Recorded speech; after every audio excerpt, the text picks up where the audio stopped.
Estando o povo na expectativa, e discorrendo todos no seu íntimo a respeito de João, se não seria ele porventura o próprio Cristo, dizia João a todos: eu na verdade vos batizo com água, mas vem o que é mais poderoso do que eu, do qual não sou digno de desatar-lhe as correias das sandálias, e ele vos batizará com o Espírito Santo e com fogo.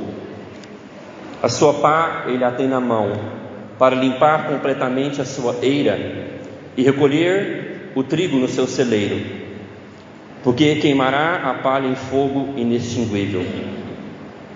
Assim, pois, com muitas outras exortações, anunciava o evangelho ao povo. Mas Herodes, o tetrarca, sendo repreendido por ele, por causa de Herodias, mulher de seu irmão, e por todas as maldades que o mesmo Herodes havia feito, acrescentou ainda sobre todas as de lançar João no cárcere. Vamos orar? Senhor, eu tenho certeza que eu não sou digno para esse trabalho agora, mas que a Tua graça me dignifique, e também tenho certeza que os meus irmãos não são dignos de receber a Tua palavra, mas que a Sua graça abunde essa noite sobre a nossa vida e o nosso coração, e nos ensine aquilo que o Senhor quer para a Tua glória. Em nome de Jesus eu oro. Amém. Meus irmãos, eu estava vendo que placas de trânsito têm diferença de cor. Você fala assim: pastor, você nunca viu? Não, eu sou daltônico. Eu nunca vi que as placas de trânsito têm diferença de cor. Mas, por exemplo, as vermelhas e brancas são placas de regulamentação, por exemplo, pare ou dê a preferência. As placas amarelas são placas de advertência. Sabe aquela curva perigosa, tem aquela placa amarela. As azuis ou verdes são aquelas placas que indicam direção ou uma cidade próxima, já viu? Catalão, 100 km. O contexto que nós estamos falando hoje é de João, aquele pregador duro do deserto, aquele pregador que ia no deserto com uma mensagem muito dura. Lembra a semana passada? E hoje nós vamos ver a segunda parte da pregação de João, quando ele surge pregando a palavra de Deus. Hoje é a segunda parte. Você que nos visita, na nossa igreja nós temos o hábito de pregar um livro da Bíblia do início ao fim. Então nós estamos já há algumas semanas pregando o Evangelho de Lucas. Então a semana passada nós vimos a primeira parte da pregação de João, e hoje nós estamos vendo a segunda parte da pregação de João. E a semana passada nós vimos que ele chamava a multidão ao arrependimento. Basicamente a mensagem de João era: arrependam-se, produzir frutos dignos de arrependimento. Basicamente era esse o tema de toda a mensagem de João. Ele tinha um tema só: arrependimento. E João é a maior placa de sinalização das Escrituras. Tanto a vida quanto a mensagem de João, elas sempre apontavam para Jesus. Então eu diria, pegando a introdução que eu fiz, João é a maior placa de sinalização apontando para Jesus. Ele é aquela placa vermelha falando: pare com o seu pecado. E ele é a placa amarela de direção falando: é para aquele lado. João sempre apontava: é Ele, é Cristo. Então a vida e a mensagem de João é a maior placa sinalizadora para Jesus que a gente vê nas Escrituras. E hoje nós veremos como João aponta para Jesus, como ele sinaliza para Jesus, e quais são as consequências disso. Nós vamos ver que ao ele apontar para Jesus, ao ele ter mensagem tão dura de stop, pare com o pecado, ele sofre grandes problemas por causa disso. Por pregar a verdade, por pregar a mensagem de Deus, por falar aos homens: pare com o pecado. Nós também, meus irmãos, devemos ser como essas placas que apontam para Jesus e glorificam a Ele. A nossa vida também tem que ser uma espécie de placa sinalizadora, apontando para Cristo, para que toda a glória seja dele e para que as pessoas vejam Ele através de nós, através também da nossa vida e através também daquilo que sai da nossa boca. Afinal, todo cristão, ele não vive para si mesmo. É uma coisa que eu bato repetidamente na tecla, né, aqui na igreja. O verdadeiro cristão não vive para si mesmo. A nossa vida agora é para aprontar para Jesus. O próprio apóstolo Paulo fala que aquele que creu, ele agora não vive mais para si mesmo. Ele vive para aquele no qual morreu e ressuscitou por ele. 2 Coríntios 5,15, Paulo diz isso. A vida de um cristão é uma placa de sinalização também. Nós não vivemos mais para nós mesmos. Então hoje, basicamente, o nosso tema está ali. Nós vamos ver que Jesus é maior. Jesus, ao ser maior, ele é mais importante do que a nossa própria vida e do que os nossos próprios sonhos e projetos. Jesus é mais importante. Jesus é maior, e nós vamos ver também que Jesus, ao ser maior, ele é mais poderoso. Ele é tão poderoso que nós oramos para que a vontade dele seja feita na terra como é feita nos céus, porque nós cremos que ele é o Deus Todo-Poderoso. E Jesus, meus irmãos, por ser tão grande, nós vamos ver nesse texto hoje que nós não somos dignos de servi-lo. Por isso eu fiz essa oração no começo, porque esse texto nos mostra que Jesus é tão grande em comparação a nós, ele é tão poderoso, ele é tão majestoso, que nós não somos dignos de servi-lo. Eu não sou digno de abrir essa palavra e falar para vocês essa noite. As pessoas, por causa da mensagem de João e por causa da profecia de Isaías 40, que quando viesse um profeta no deserto pregando arrependimento, era sinal que Deus viria visitar o seu povo. Então João estava cumprindo tão bem o seu ministério, as multidões iam até ele arrependidas para se batizar, que vai dizer no versículo 15 que o povo, na expectativa, eles começaram a pensar no seu íntimo se João não era o Cristo. Eles começaram a pensar: será que ele não é o Cristo? Eles estavam pensando algo sobre João que João não era. E veja que o profeta João, ele não permite que as pessoas imaginem algo que ele não é. Ele sabe o seu lugar, ele sabe se colocar qual que é o seu lugar. Nós devemos tomar o mesmo cuidado, nunca deixar que as pessoas achem que nós somos mais do que nós na verdade somos. Quando Deus te usar para alguma coisa, cuidado com os elogios, cuidado para as pessoas não achar que você é mais daquilo que você é. Então, quando você vê um movimento numa igreja, uma igreja sendo abençoada, cuidado para não colocar no pastor ou em algumas figuras algo que ele não é e que ele não merece, uma honra que só Cristo merece. Mas, meus irmãos, João ele vai dizer: eu não sou digno nem de desatar as sandálias das correias dos pés dele.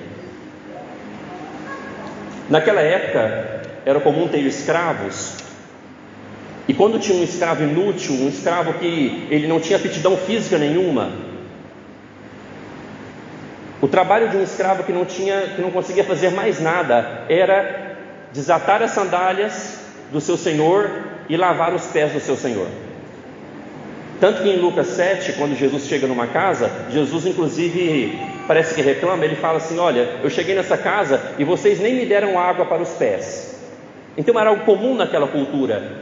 As pessoas tinham escravos e quando tinha um escravo que ele não conseguia fazer nada, o único serviço dele, o serviço mais inútil dele, era lavar os pés, tirar as sandálias do seu senhor. E o que João está falando? Traduzindo: eu não sou capaz, eu não sou digno, perante a dignidade da pessoa do Senhor Jesus, de fazer o trabalho mais inútil para Ele. Eu não sou digno de fazer o trabalho mais simples para Ele, que um servo inútil faz. Nós não somos dignos disso. João está se colocando no seu lugar, que perante a pessoa de Jesus, perante quem Ele é, nós não somos dignos de fazer nem o trabalho mais simples de um simples escravo para Ele.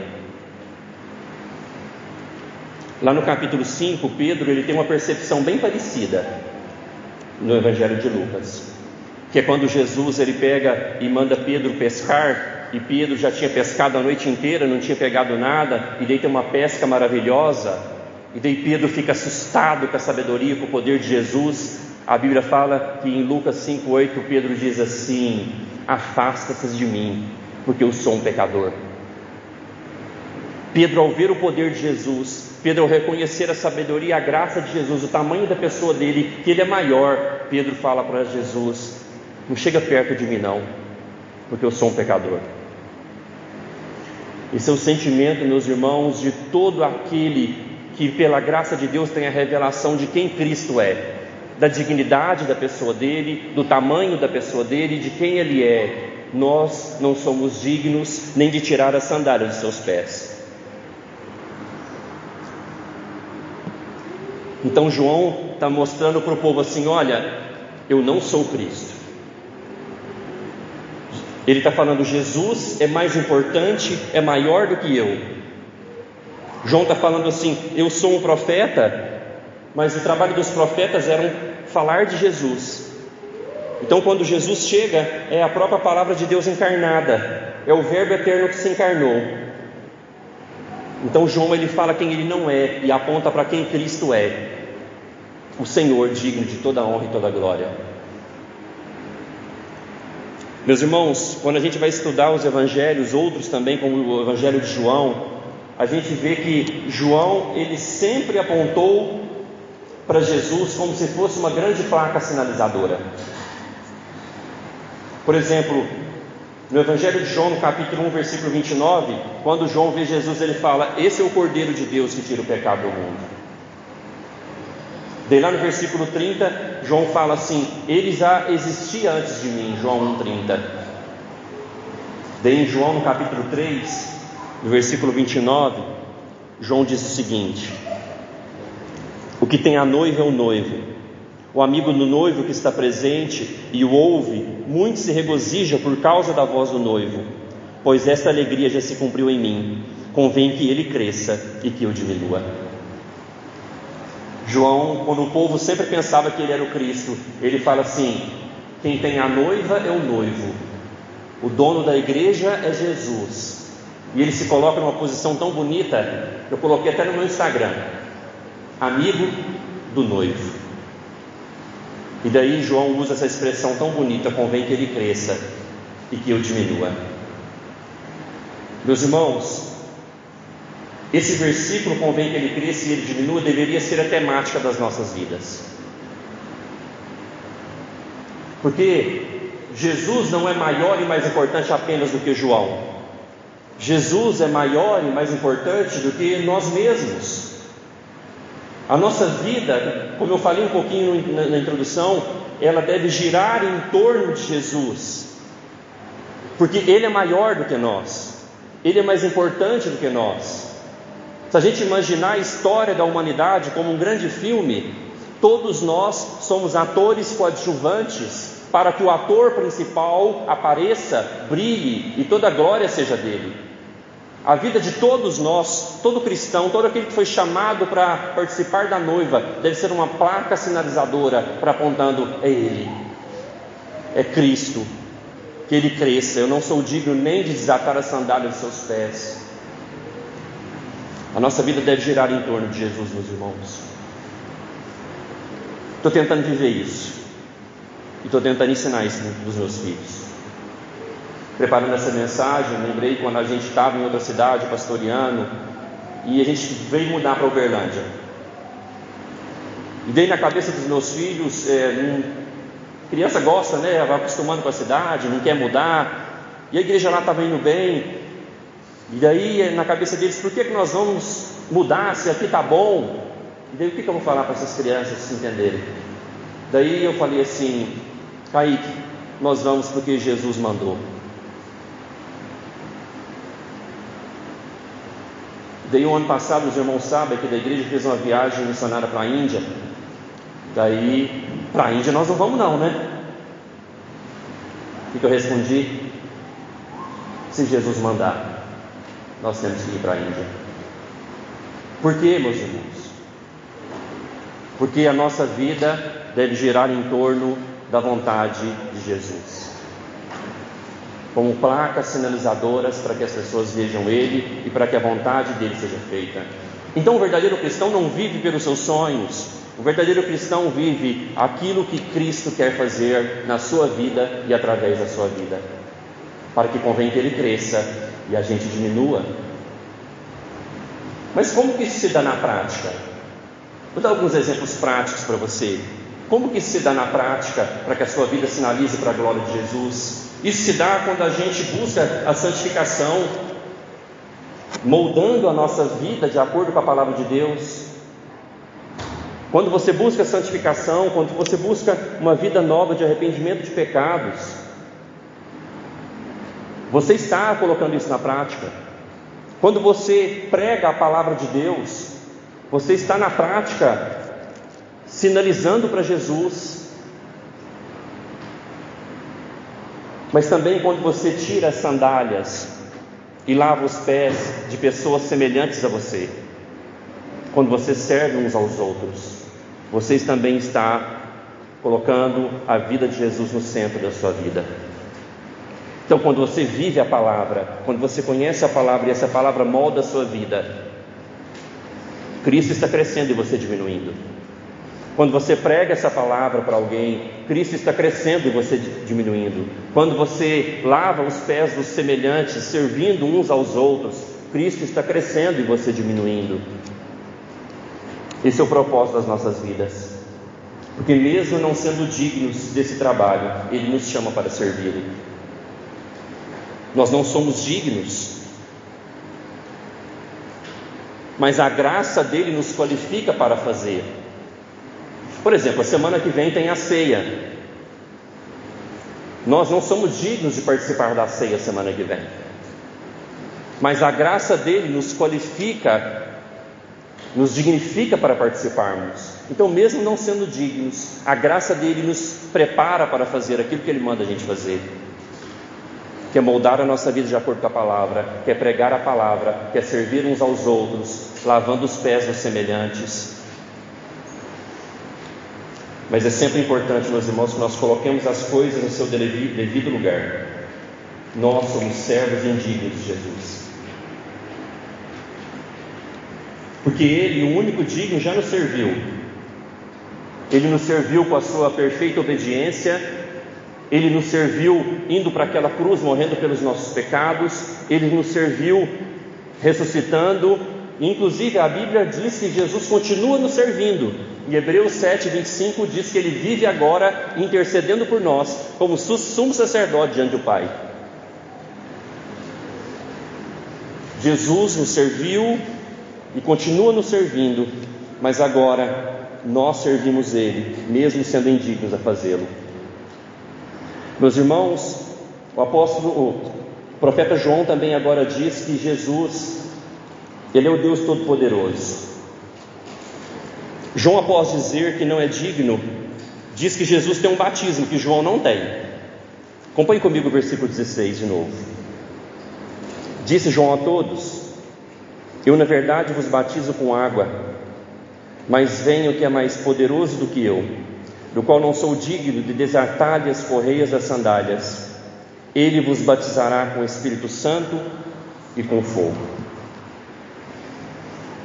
João está explicando para eles, para que as pessoas entendam, falando assim: olha, eu tenho um batismo com água. Eu expliquei semana passada o batismo de João, tá? Se você está nos visitando, fica curioso, vai lá no YouTube e vê a mensagem da semana passada. Mas agora ele está falando: aquele que vem, que eu não sou digno de tirar as sandálias dos pés dele, ele tem um batismo com o Espírito Santo e com fogo. O que João está falando aqui? Ele está falando: olha, os homens, os pregadores, João, nós comunicamos aos ouvidos das pessoas, mas apenas o Senhor Jesus, Ele comunica ao coração. A minha limitação vai até os seus ouvidos. Eu comunico a verdade de Deus aos seus ouvidos. E daí João a mesma coisa, mas ele está falando: mas aquele que é mais poderoso do que eu, ele tem a capacidade de comunicar ao coração.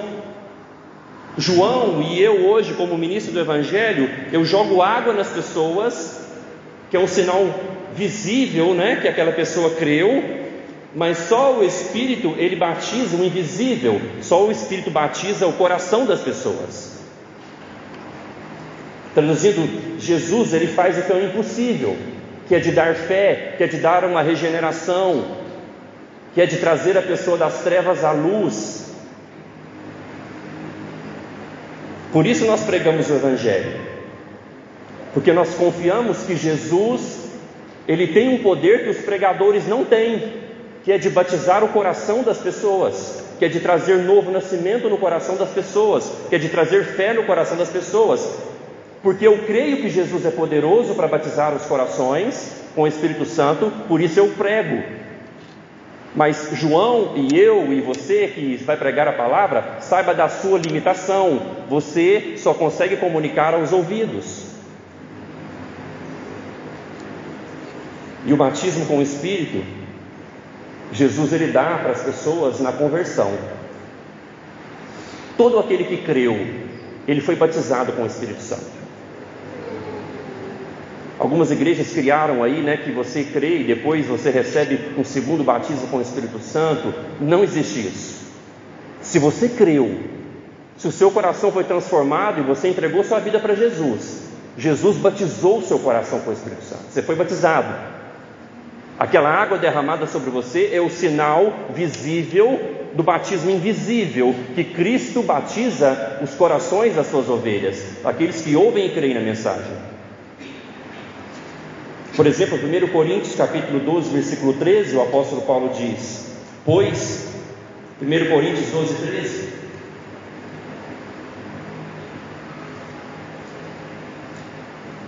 Paulo diz: pois em um só Espírito todos nós fomos batizados, em um só corpo, quer judeus, quer gregos, quer escravos, quer livres, e a todos nos foi dado beber de um só Espírito.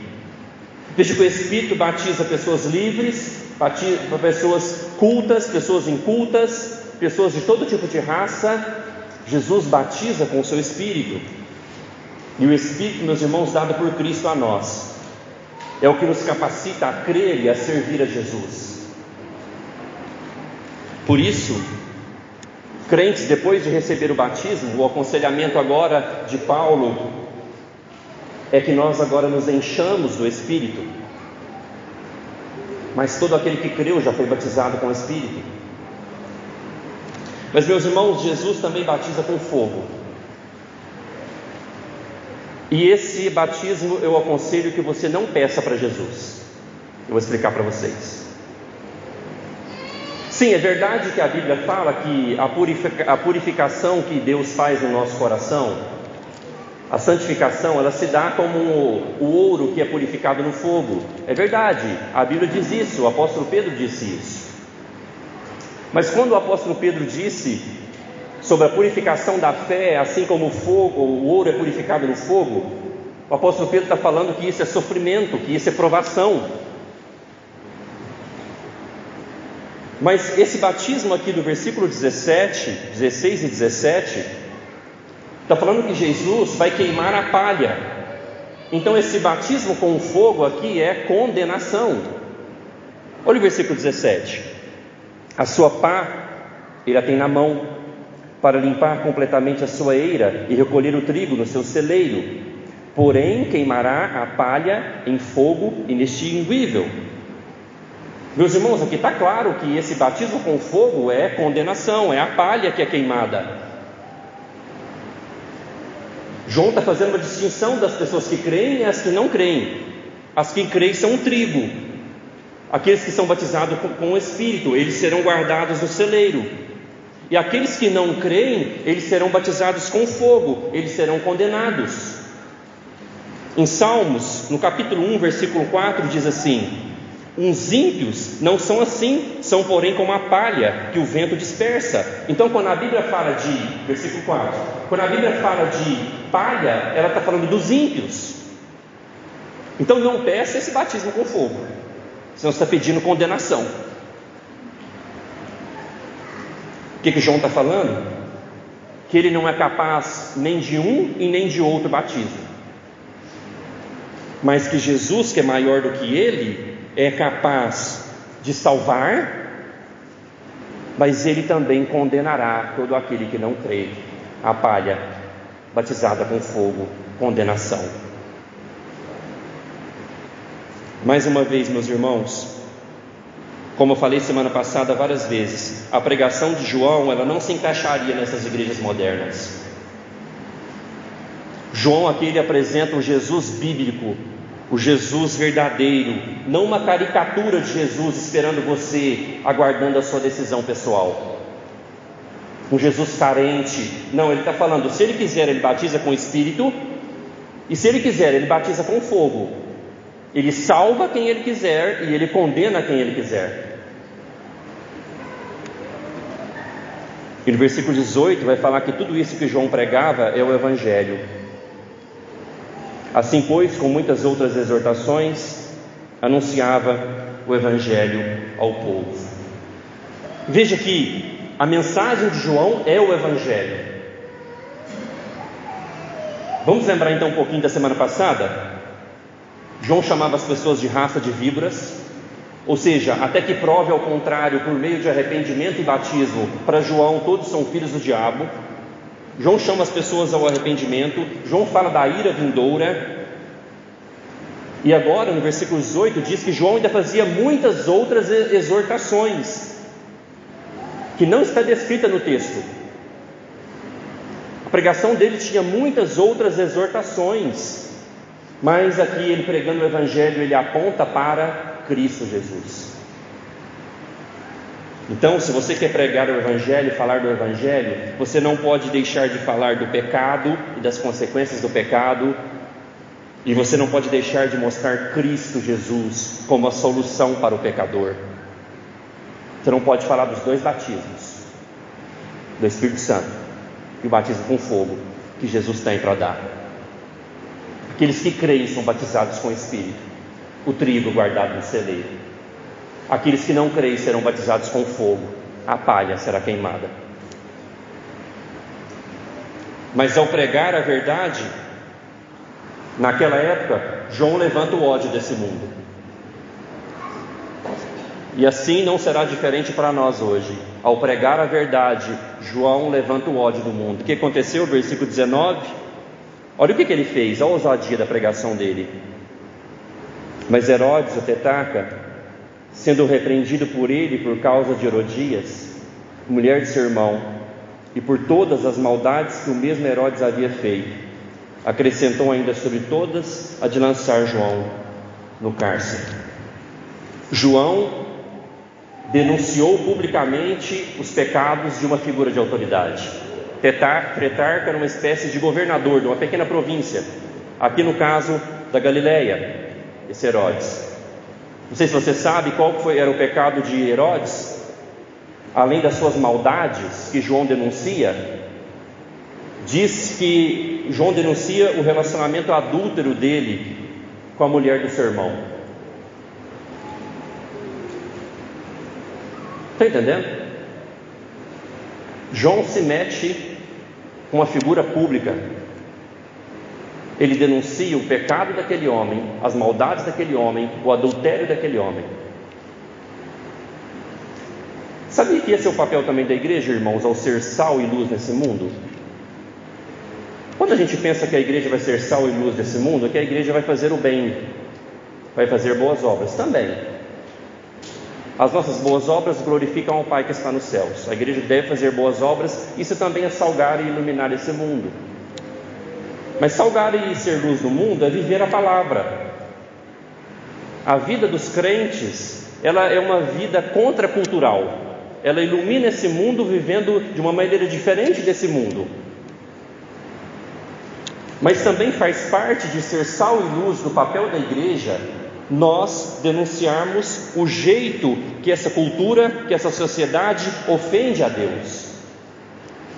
A pregação do Evangelho é contracultural. Por isso a igreja, ela se envolve em questões morais, e ela denuncia problemas de questões morais. Alguns cristãos modernos hoje já falam assim: por que João foi se meter com a vida de Herodes, o governador? O importante é que eles se amam, que ele tomou a mulher do irmão. A igreja não tem nada a ver com isso, com os pecados dos governantes. O que a igreja tem a ver com a sexualidade das pessoas lá fora? Veja que João não pensa assim. porque ele quer agradar e obedecer a Deus, mesmo que desagrade aos homens, e mesmo que ele tenha consequências por dizer a verdade. Por isso a igreja ela fala contra aborto, uma questão moral. Por isso a igreja fala que não é a favor da ideologia de gênero. Por isso a igreja defende o casamento tradicional. Porque são questões que a palavra de Deus nos diz para defender. Não é questões políticas. São questões de verdades da palavra de Deus e que nós pregamos isso. Isso faz parte da igreja salgar o mundo e iluminar esse mundo. Se a igreja deixa de pregar a verdade, de denunciar o pecado, de chamar as pessoas ao arrependimento, a igreja perde o que nós chamamos da voz profética, que é de mostrar para esse mundo que a maneira como esse mundo vive está errada, e a maneira certa de se viver é a palavra de Deus.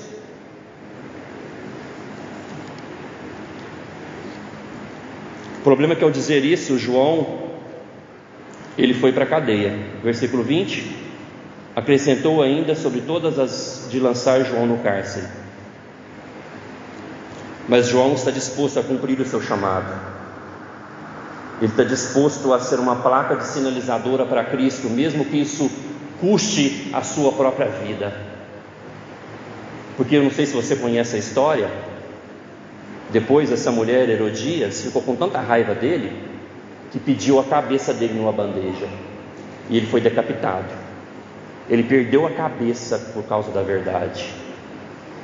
Quantos irmãos cristãos, quantos pastores estão dispostos hoje a perder a cabeça por causa da verdade? Que Deus nos ajude. Meus irmãos, será assim também hoje. Ou nós agradamos a Deus, ou nós agradamos o mundo. Porque os dois não dá. Você falar assim, eu quero ser um cristão que agrada o mundo, mas também eu quero agradar a Deus, não vai ter jeito.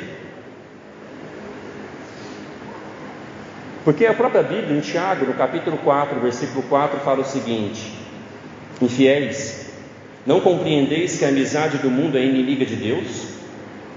Aquele, pois, que quiser ser amigo do mundo, constitui-se inimigo de Deus. Olha lá.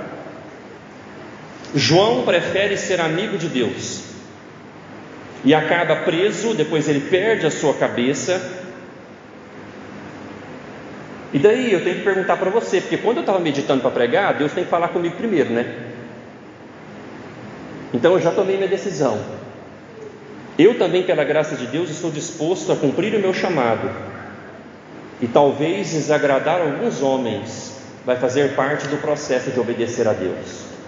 Desagradar as pessoas, inclusive dentro da igreja, vai fazer parte do meu processo de obedecer a Deus. Mas se eu prego o Evangelho, Deus está comigo. Se você prega o Evangelho e vive o Evangelho, Deus está com você. Nós temos que escolher. E hoje, como um pastor local, eu oriento você, meu irmão, comprometa-se com Cristo.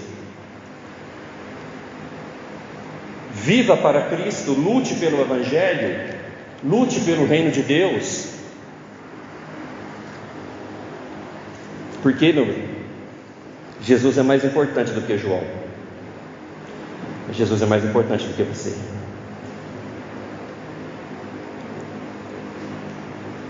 Não podemos fazer a nossa vida girar em torno de nós mesmos, mas dele, como uma placa sinalizadora. Embora não somos dignos de tirar as sandálias dele, ele, pela sua graça, aceita o nosso serviço, aceita a nossa adoração. E quando nós servimos Ele, o Senhor da nossa vida, nós encontramos o verdadeiro propósito de viver, que é servir o nosso Senhor e Rei.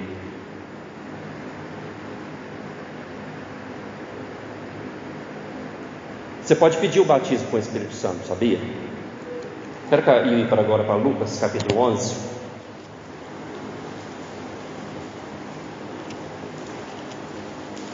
Lucas capítulo 11, versículo 13.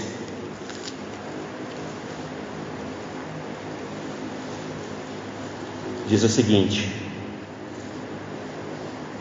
ora, se vocês que sois maus, sabei dar boas dádivas aos vossos filhos, quanto mais o Pai Celestial dará o Espírito Santo àqueles que lhe pedirem. É uma pergunta: se nós que somos maus sabemos dar coisas boas para os nossos filhos, será que o nosso Pai Celestial não vai dar o Espírito Santo para aqueles, se a gente pedir para Ele não? O que você acha? Vai dar. E se você tiver o desejo de pedir o Espírito Santo, é sinal que o Espírito Santo já batizou o seu coração. Você já é batizado no Espírito Santo, você só não sabe ainda.